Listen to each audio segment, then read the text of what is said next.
नमस्कार। दूरदर्शन के सभी दर्शकों का हार्दिक स्वागत है, अभिनंदन है। गुरु गोविंद दोनों खड़े काके लागू पाए, बलिहारी गुरु आपने गोविंद दियो बताए। ये केवल बोलने की बात नहीं है, ये बात भारतीय सनातन परंपरा में अनेक वर्षों से लगातार हम जीते आए हैं। यदि सामने गोविंद और गुरु ये दोनों भी रहते हैं तो भी श्रद्धावत पहले हम गुरु के समक्ष नतमस्तक होते हैं, और वो इसलिए होते हैं क्योंकि नर से नारायण बनने की जो यात्रा है उसका माध्यम हम कह सकते हैं कि गुरु होता है। गुरु के बिना ज्ञान नहीं और गुरु के बिना जीवन में उन्नति भी नहीं हो सकती। और गुरु से जुड़ा हुआ एक महत्वपूर्ण पर्व है गुरु पूर्णिमा। गुरु पूर्णिमा के सामाजिक महत्व पर चर्चा करने के लिए आज हमारे स्टूडियो में पधारे हैं श्रीमान महेंद्र जी सिंघल। महेंद्र जी, आपका बहुत बहुत स्वागत है। नमस्कार। महेंद्र जी सिंघल सामाजिक कार्यकर्ता हैं। महेंद्र जी, सबसे पहले आपसे जानकारी ये चाहेंगे कि जिस प्रकार से गुरु के महत्व की बात आती है और उसमें भी खास तौर पर भारतीय सनातन परंपरा में गुरु शिष्य के एक महत्व की बात आती है, वर्तमान संदर्भ में गुरु शिष्य परंपरा को आप किस दृष्टि से देखते हैं?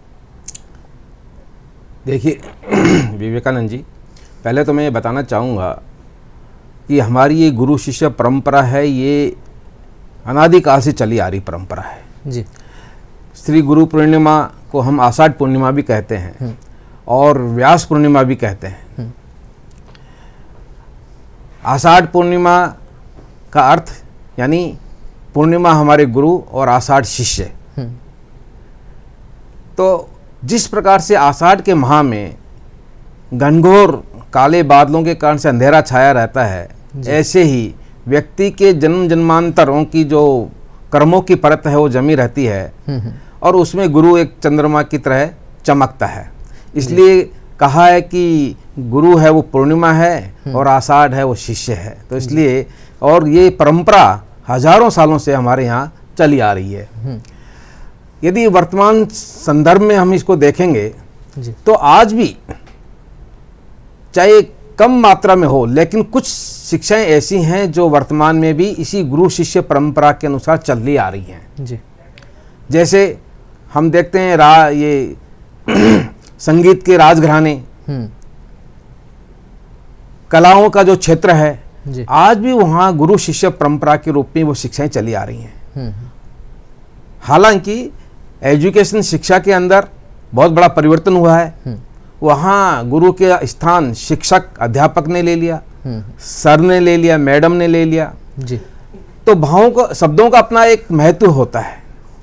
इस कारण से वहाँ फिर गुरु शिष्य परंपरा में या गुरु शिष्य में संबंधों में अंतर आ जाता है।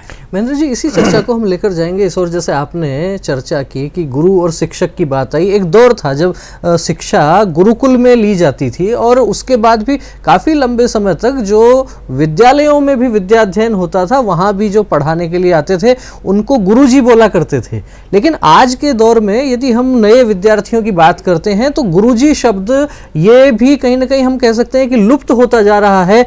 इस शब्द का स्थान टीचर ने ले लिया है। नए बच्चे जो है वो इंग्लिश मीडियम स्कूल में जाते हैं, सर बोलते हैं। वो जो उस दौर की पद्धति थी, गुरुकुल की पद्धति थी, उस समय गुरु का जो महत्व था, और आज जो शिक्षक हो गए हैं, क्या उनमें भी कुछ अंतर आ गया है? नहीं, जैसा मैंने बताया ना, शब्दों का अपना महत्व होता है। अब ये जो अंतर आया है इसके कारण से और हमारे जीवन में भी बहुत बड़ा परिवर्तन आया है जी। हमारे यहाँ का है गुरु ब्रह्मा गुरुर विष्णु गुरुर्देव महेश्वर है, गुरुर साक्षात परम ब्रह्म तस्मै श्री गुरुवे नमः जी। यानी गुरु का जो स्थान ब्रह्मा विष्णु महेश के समान माना है जी, उनसे भी ऊपर माना है। जैसे आपने कहा कि गुरु गोविंद दो खड़े, यानी गोविंद से भी बड़े गुरु को बताया है। और इसके साथ ही मैं एक और कहावत बताता हूँ, वो भी इस गुरु का महत्व बताती है जी। हरि रूठे तो गुरु ठोर है, गुरु रूठे तो नहीं कोई ठोर।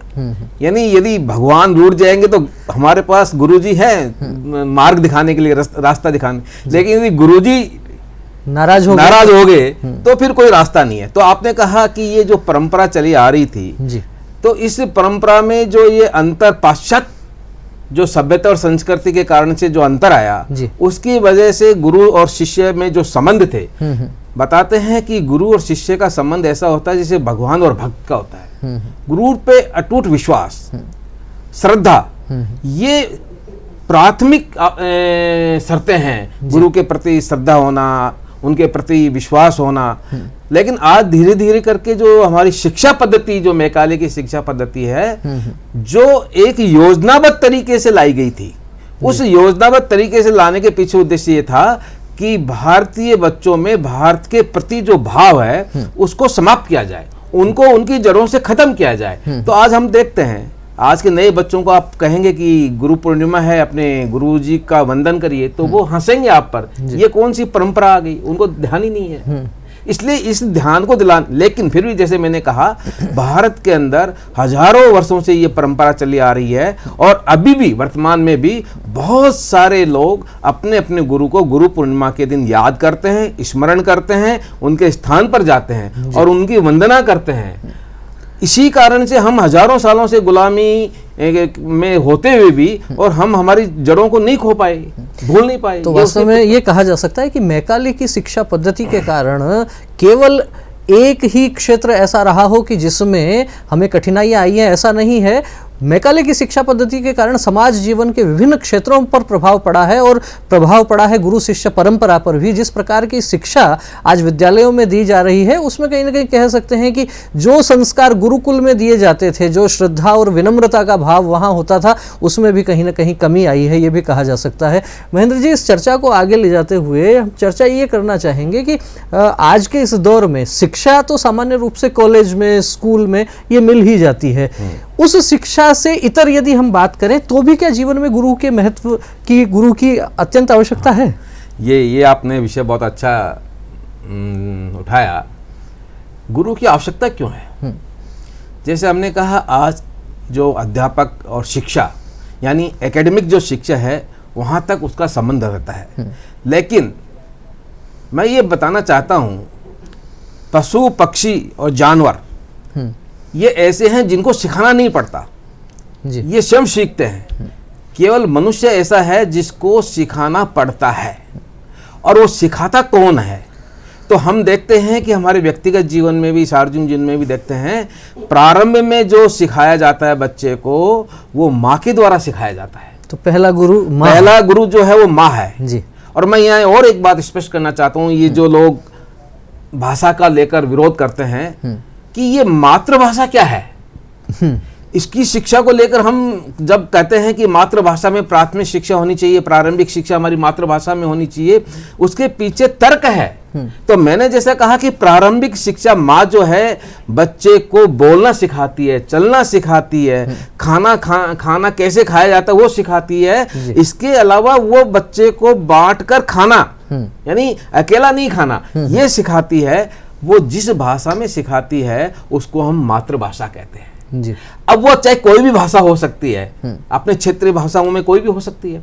तो जिस भाषा में वो सिखाती है तो प्राथमिक शिक्षा उसी भाषा में होना अनिवार्य है, तब बच्चे का पूर्ण विकास होगा। इसलिए आज के संदर्भ में हम देखेंगे तो प्रथम गुरु के रूप में हमारी माँ है। और जैसा आपने कहा कि टीचर या सर और गुरु, इनमें आखिर में अंतर क्या है जी? तो जैसे मैंने कहा कि शिक्षक होगा, एकेडमिक जो उसका विषय होगा उस विषय तक सीमित रहता है। लेकिन गुरु जो है उसकी जो क्षेत्र है वो बहुत ही व्याप्त है। यानी हमारे यहाँ कहा गया है अखंड मंडलाकारम व्याप्तम एन चराचरम तत्पद दर्शितम एन तस्मै श्री गुरुवे नमः। तस्मै श्री गुरुवे नमः यानी क्या, ये अखंड मंडलाकार जो है सृष्टि है, व्यक्ति से लेकर समाज से लेकर प्रकृति से लेकर सृष्टि परमेश्वर तक, जो हमारे आपस के जो संबंध हैं, इन संबंधों को जानने के लिए जिसके चरणों में हम बैठते हैं और वो जो हमारे संबंध हैं, उन संबंधों को जानने का भाव हमारे मन में पैदा होता है। वो जिन चरणों में बैठते हैं वो है गुरु, और उस गुरु को हम प्रणाम करते हैं। तो इसका मतलब ये हुआ कि वो गुरु केवल आपको एकेडमिक से एजुकेशन नहीं देता, आपका सर्वांगीण विकास करता है। यानी आपका जो सृष्टि के साथ में आपका जो संतुलन है वो कैसे बैठाना है, सृष्टि के साथ क्या हमें संघर्ष करना है या सृष्टि के साथ हमें सामंजस्य बिठाना है, ये गुरु सिखाता है। ये गुरु और शिक्षक में अंतर है। तो यहाँ हम ये कहते हैं कि गुरु है वो उसका जो क्षेत्र है व्याप्त है वो बहुत बड़ा है। तो हम कह सकते हैं कि गुरु का क्षेत्र वास्तव में व्यापक क्षेत्र है। शिक्षक जो है वो अपने विषय की शिक्षा देते हैं। अलग अलग विषय जो सामान्य रूप से पाठ्यक्रम में पढ़ाए जाते हैं, वो पढ़ाने वाले वो शिक्षक हो सकते हैं, शिक्षा देने वाले शिक्षक हो सकते हैं, लेकिन जब नाम गुरु का आता है तो वास्तव में वो हमें जीवन जीना सिखाते हैं, वो हमें इस समाज के साथ किस प्रकार से हमें व्यवहार करना है यह भी सिखाते हैं। और यदि हम पुनः भारतीय परंपराओं की बात करते हैं तो जैसे चर्चा में पहले भी आया कि गुरु शिष्य परंपरा अनादिकाल से हमारे यहाँ रही है। स्वयं भगवान भी यहाँ अवतार लेते हैं राम के रूप में, तो वशिष्ठ ऋषि के आश्रम में जाते हैं विद्या अध्ययन के लिए। स्वयं कृष्ण बनकर भी यदि भगवान आते हैं तो संदीपनी ऋषि के यहाँ वो भी शिक्षा ग्रहण करने के लिए जाते हैं। तो यदि मानव रूप में ईश्वर भी स्वयं यहाँ आते हैं तो उन्हें भी गुरु की आवश्यकता होती है। और जैसा महेंद्र जी ने बताया चर्चा में कि गुरु वास्तव में वो है जो गुणों का समुच्चय है, जहाँ बहुत सारे गुण एक साथ मिलते हैं और जीवन की सभी प्रकार की समस्याओं का जहां निराकरण हो सकता है वह स्थान गुरु का स्थान कहा गया है। महेंद्र जी, आज के दौर में हम देखते हैं तो बहुत से लोग अनेक लोगों को गुरु बनाते हैं, लेकिन भारतीय परंपरा में क्या कुछ ऐसा भी हमें दिखता है कि कोई गुरु जो है वो व्यक्ति नहीं होकर तत्व रूप में भी गुरु हो सकता है? क्या समाज में भी ऐसा हमारे को कहीं देखने को मिलता है? हाँ, ये भी एक अच्छा विषय है। आज तक सामान्य रूप से ये ध्यान में आता है कि कोई व्यक्ति ही गुरु होता है। और आपने जो उदाहरण दिए मैं उस पर भी पहले चर्चा करना चाहूँगा कि ईश्वर जो भगवान उन्होंने जब धरती पे मानव रूप में जन्म लिया, हाँ। तो उनको भी गुरु की आवश्यकता पड़ी। और इसी संदर्भ में मैं कहना चाहूँगा वर्तमान में हमारे जितने भी महापुरुष हुए हैं उन्होंने जो हमें रास्ता दिखाया है, लेकिन उन्होंने खुद ने पहले वो अपने गुरु से वो रास्ता सीखा है, मार्ग अपनाया है।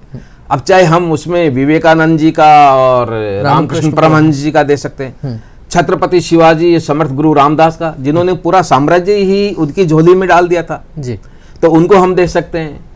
चाहे हम दयानंद सरस्वती और ब्रजानंद जी गुरु के रूप में देख सकते हैं। तो ये जितने भी महापुरुष हैं उन्होंने भी अपने गुरु, और उस गुरुओं ने और उनको एक मार्ग, एक रास्ता, संपूर्ण व्यक्तित्व, यानी वो अखंड मंडलाकार की जो मैं बात कर रहा था वहां तक पहुंचने में। तो जैसा आपने कहा इसके लिए कि जो विषय अभी जो आपने पूछा जी, ये तत्व रूप में गुरु हो सकता है क्या जी? तो हमें ध्यान में आता है कि व्यक्ति नहीं, यहाँ तो पक्षी और जीव मात्र भी गुरु के रूप में हो सकते हैं जी। तो दत्तात्रेय भगवान उन्होंने 24 अपने गुरु बनाए और 24 में से एक चींटी भी उनकी गुरु थी। इसके अलावा हमें ध्यान में आता है सिख परंपरा के अंदर जी 10 गुरु हुए। अंतिम गुरु गोविंद सिंह जी। और गुरु गोविंद सिंह जी के बाद में उन्होंने सोचा कि पता नहीं आने वाले समय में कौन व्यक्ति कैसा आए, तो उन्होंने कहा कि बस इसके बाद से गुरु पद के ऊपर जो गुरु ग्रंथ साहिब हैं ये विराजमान रहेंगे, यानी वहां वो तत्व।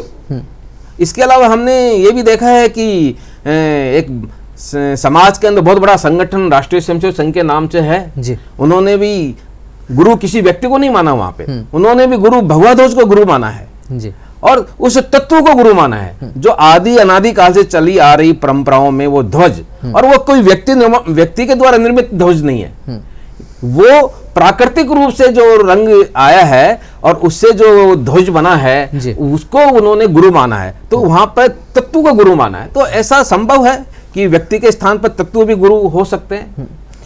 तो ये कहा जा सकता है कि जिस प्रकार से राष्ट्रीय स्वयंसेवक संघ ने भगवा ध्वज को गुरु माना है, उसके पीछे भी भाव कहीं ना कहीं ये हो सकता है कि व्यक्ति पतनशील है, व्यक्ति में कभी भी कोई दोष आ सकता है, लेकिन तत्व जो है वो स्थायी रूप से निरंतर प्रेरणा देने वाला होता है। और शायद यही विचार राष्ट्रीय स्वयंसेवक संघ के सरसंघ चालक डॉक्टर केशव बलराम हेडगेवार ने किया होगा। नहीं तो सामान्यतः ये भी होता है कि जो व्यक्ति जिस संगठन का निर्माण करता है वो निर्माण करता ही उस संगठन का एक प्रकार से कह सकते हैं गुरु के रूप में उस पद पर आसीन होते हैं। लेकिन जब विचार स्थायी हो, विचार पवित्र हो और विचार को बहुत आगे तक ले जाना हो तो इतना गहरा चिंतन करना होता है। और जब भगवा ध्वज को गुरु बनाया जाता है तो देश में एक अलग प्रकार का विमर्श भी कुछ लोग खड़ा करते हैं। और अनेक बार हमने भी सुना होगा महेंद्र जी, भगवाकरण का नाम जिस प्रकार से अनेक चीजों में दिया जाता है, चाहे सरकार की कुछ नीतियां हों, चाहे समाज में और कोई काम हो, भगवाकरण का जो नाम दिया जाता है, एक तरफ समाज का एक बहुत बड़ा वर्ग, केवल संघ की बात हम यहाँ नहीं करते, हम बात करते हैं छत्रपति शिवाजी महाराज ने जो युद्ध लड़े वो भगवा ध्वज के नीचे लड़े। महाराणा प्रताप ने जिस प्रकार से स्वाभिमान के लिए संघर्ष किया, उसके पीछे भी कहीं ना कहीं भगवा ध्वज की प्रेरणा रही। और तो और ये भी कहा जाता है कि महाभारत का युद्ध जो था, धर्म और अधर्म का युद्ध था, उसमें भी भगवा ध्वज का महत्वपूर्ण स्थान था। लेकिन समाज में भगवाकरण का जो नाम आता है, उसको लेकर क्या कहना चाहेंगे? देखिए, ये तो राजनीतिक विषय है, इसलिए हम ये चाहेंगे कि गुरु पूर्णिमा के अवसर पर और राजनीतिक विषय को हमें छोड़ देना चाहिए जी। भगवाकरण ऐसा कोई विषय नहीं है। यानी जब सूर्य भगवान सुबह उदय होते हैं और सायंकाल जब अस्त होते हैं, तब उनका जो रंग होता है जी। वो केसरिया कलर ही होता है। अब वहाँ कौन सा भगवाकरण हो रहा है? ये प्राकृतिक है। इसके अलावा जैसे आपने कहा कि हमारे यहाँ जितने भी राजा महाराजाओं ने युद्ध लड़े, जिनके अधिकतर के सब और उनके जो ध्वज रहे हैं वो भगवा ध्वज रहे हैं। इसलिए भगवाकरण ये पता नहीं शब्द कहाँ से क्यों लाया गया, ये समझ से परे है। लेकिन मैं तो इतना सा कहना चाहूँगा, भगवा जो रंग है ये हमारी भारतीय संस्कृति से, परंपरा से चला आ रहा त्याग, तपस्या, बलिदान, शौर्य और उत्साह का रंग है। इसमें कहीं कोई करण नहीं है जी। सारा का सारा इसके अंदर हम यदि देखेंगे तो सूर्य जैसे हमें क्या शिक्षा देता है कि अस्त होने के समय भी और उदय होने के समय भी एक, यानी दुख और सुख दोनों स्थितियों में समभाव से रहना, ये हमें शिक्षा मिलती है।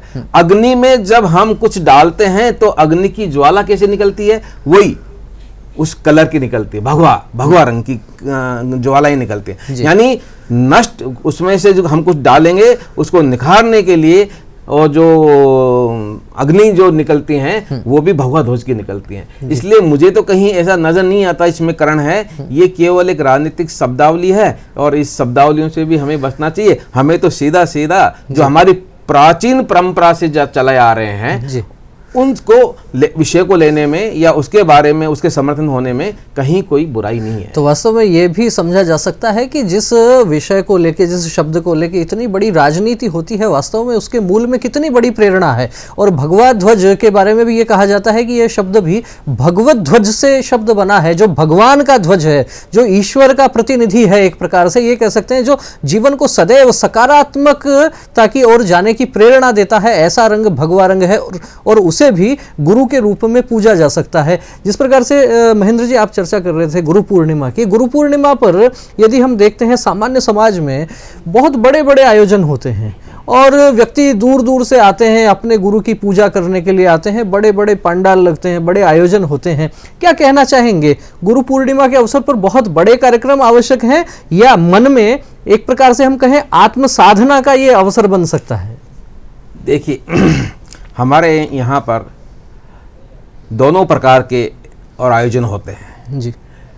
उत्साह का वातावरण होता है, सब लोग अपने अपने गुरु के स्थान पे जाना ही चाहते हैं। ये श्रद्धा और आस्था का विषय है जी। इसलिए इस पे ये कहना कि बड़े कार्यक्रम करना कोई गलत है, ये ठीक नहीं है जी। ये हमारे जीवन में जो रहता है, वर्ष में एक बार हम हमारे गुरु के पास जाएंगे, उनके सानिध्य में रहेंगे और इसके कारण से बड़े कार्यक्रम हो जाते हैं। हाँ, लेकिन इसमें जरूर यह है कि दिखावा नहीं होना चाहिए जी। एक आडंबर जो होता है वो नहीं होना चाहिए। बाकी व्यक्ति अपने घर पे रह के भी और जिस गुरु को मानता है उसको वो अपने घर पे रह के भी और उसकी साधना कर सकता है, उसको याद कर सकता है। अभी ये लॉकडाउन पीरियड चल रहा है, अब इसमें ऐसा ही होने वाला है ना, तो ऐसा भी नहीं है। हमारे यहाँ दोनों रास्ते हैं, किसी भी रास्ते से और गुरु की पूजा की जा सकती है। महेंद्र जी, एक इस विषय पर भी आपसे चर्चा करेंगे कि जिस प्रकार से पुराने समय में बहुत से ऋषि महर्षि इस प्रकार से हुआ करते थे और व्यक्ति विद्या अध्ययन चाहे जहाँ करे, लेकिन गुरु के रूप में मार्ग प्रशस्त करने के लिए ऋषियों की एक परंपरा हुआ करती थी। वर्तमान दौर में हम देखते हैं तो मीडिया के माध्यम से भी बहुत सारे प्रसंग सामने आते हैं। इस दौर में जबकि इतना संकट है, गुरु की किस प्रकार से पहचान की जाए? गुरु कौन हो सकता है? क्या उनमें ऐसा व्यक्ति देखे? सामान्य व्यक्ति के लिए आज के दौर में बड़ा मुश्किल है, गुरु कैसा होना चाहिए? देखिए, ये विषय बहुत इसका उत्तर देना बड़ा कठिन भी है, लेकिन मेरा व्यक्तिगत मानना है और मैंने अपने व्यक्तिगत जीवन में भी,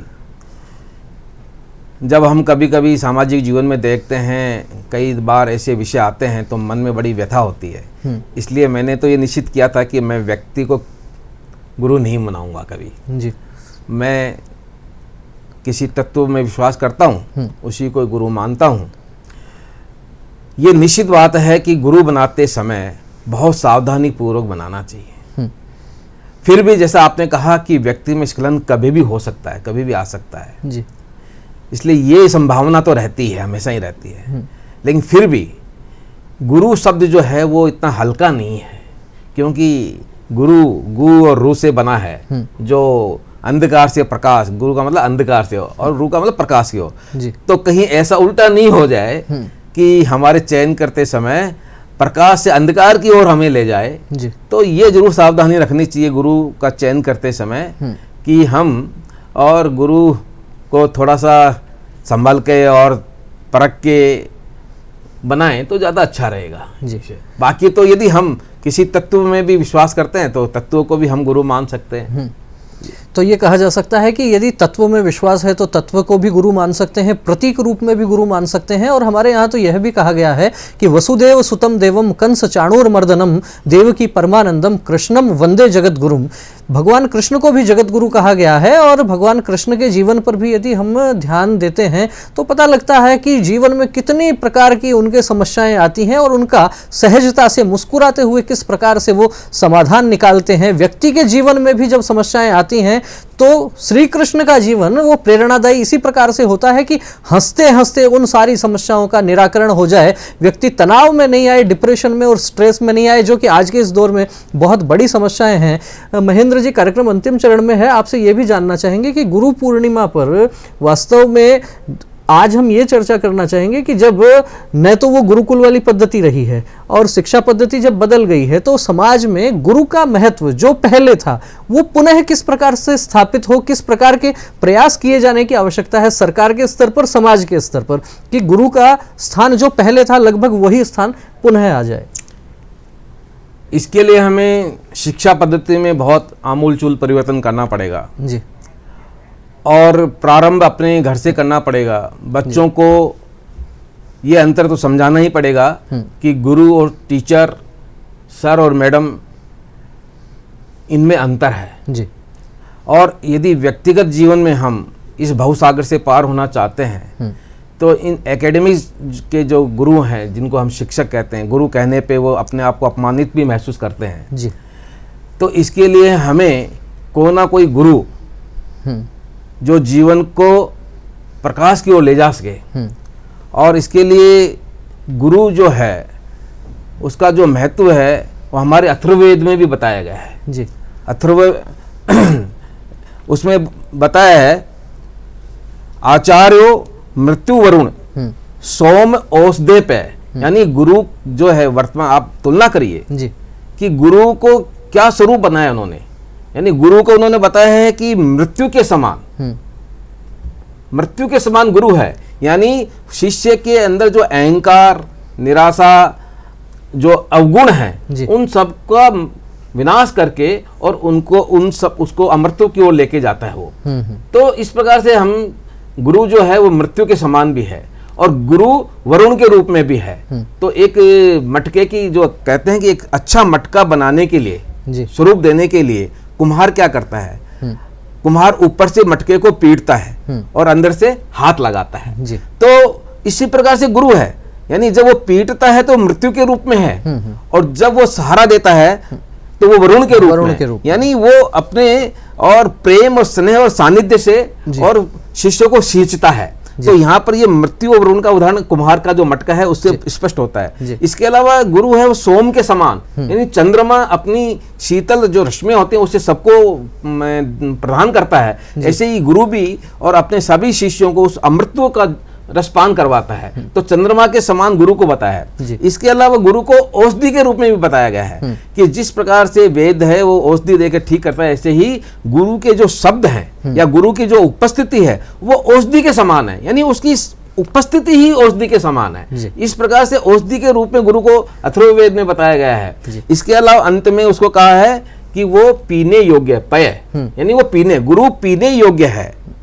पीने योग्य का अर्थ यह है कि गुरु के अंदर जो संस्कार हैं वो ग्रहण करने हैं। हम यदि गुरु के उसको पिएंगे तो गुरु भी हमारे भावों को पी जाएंगे और हमें भव सागर से तार जाएंगे। तो वास्तव में कहा जा सकता है कि गुरु औषधि के रूप में भी है, जो कि जीवन में जिस प्रकार की व्याधियां आती हैं उनका निराकरण गुरु कर सकते हैं। और गुरु को हम यदि उनके गुणों की तरफ ध्यान देते हैं तो जिस प्रकार से एकलव्य ने द्रोणाचार्य को गुरु बनाया उस प्रकार से भी गुरु बनाया जा सकता है। हमारी इस चर्चा में सारे विषय आए हैं कि गुणों का समुच्चय वो गुरु हो सकता है, स्वयं ईश्वर को भी हम गुरु बना सकते हैं, तत्व और प्रतीक रूप में भी हम गुरु बना सकते हैं। और वास्तव में जीवन को संस्कार युक्त बनाना है तो गुरु आवश्यक है। और दूसरे संदर्भों में यदि हम बात करते हैं हमारे देश की, तो वास्तव में भारत को जिस प्रकार से विश्व गुरु कहा गया वो इसीलिए कहा गया क्योंकि भारत का जो जीवन था वो इस प्रकार का जीवन था कि इस सृष्टि के साथ में सामंजस्य बनाकर चला जाए, इस सृष्टि में शांति रहे, सर्वे भवन्तु